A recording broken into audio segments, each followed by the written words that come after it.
Madami ang nagdedebate ngayon, lalo na yung mga fans, kung ano nga ba yung pinakamatimbang. Ang 51k plus points nga ba nitong si Lebron o ang 6-0 finals nitong si Michael Jordan? Maraming ang fans ang nagsasabi na mas mahirap nga daw yung 6-0 in finals nitong si Michael Jordan dahil wala na nga daw makakagawa nun. Pero ayon nga sa ibang fans, maraming ang nakagawa sa ginawa nitong si Michael Jordan. Tulad nga daw ng mga NBA legend tulad ni Bill Russell na merong 11 championship at meron pa nga daw 7-0 sa NBA Finals na hindi lang si Michael Jordan yung nakagawa. Pero kung ito nga daw yung 51k plus points itong si Lebron ay napakahirap na.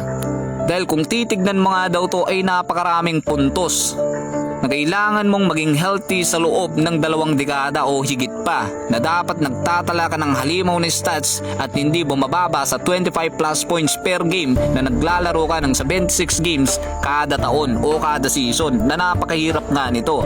Natulad nga dito kay Jaylen Brown, tinanong nga siya kung kaya niya nga bang i-break yung record nitong si Lebron, ay napamura na nga lang siya dahil sabi niya nga ay napakahirap niyan. Kung titignan mo nga daw yung puntos niya ginawa niya ay napakahirap na nga daw para sa kanya yun.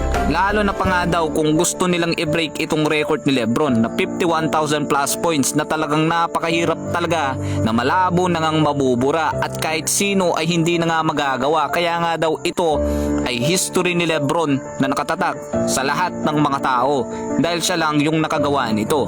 Dahil yung 6-0 nga daw sa NBA Finals ay marami nang nakagawa at hindi na yun bago. Kanya-kanya nga ng pananaw, mas mahirap ang 51,000 and counting plus points itong si Lebron, pero marami ding nagsasabi na mas mahirap ang 6-0 NBA Finals o NBA champion nitong si Michael Jordan. Iba't iba man ng pananaw pero pareho ang nakakabilib na record dito kay Lebron at Michael Jordan.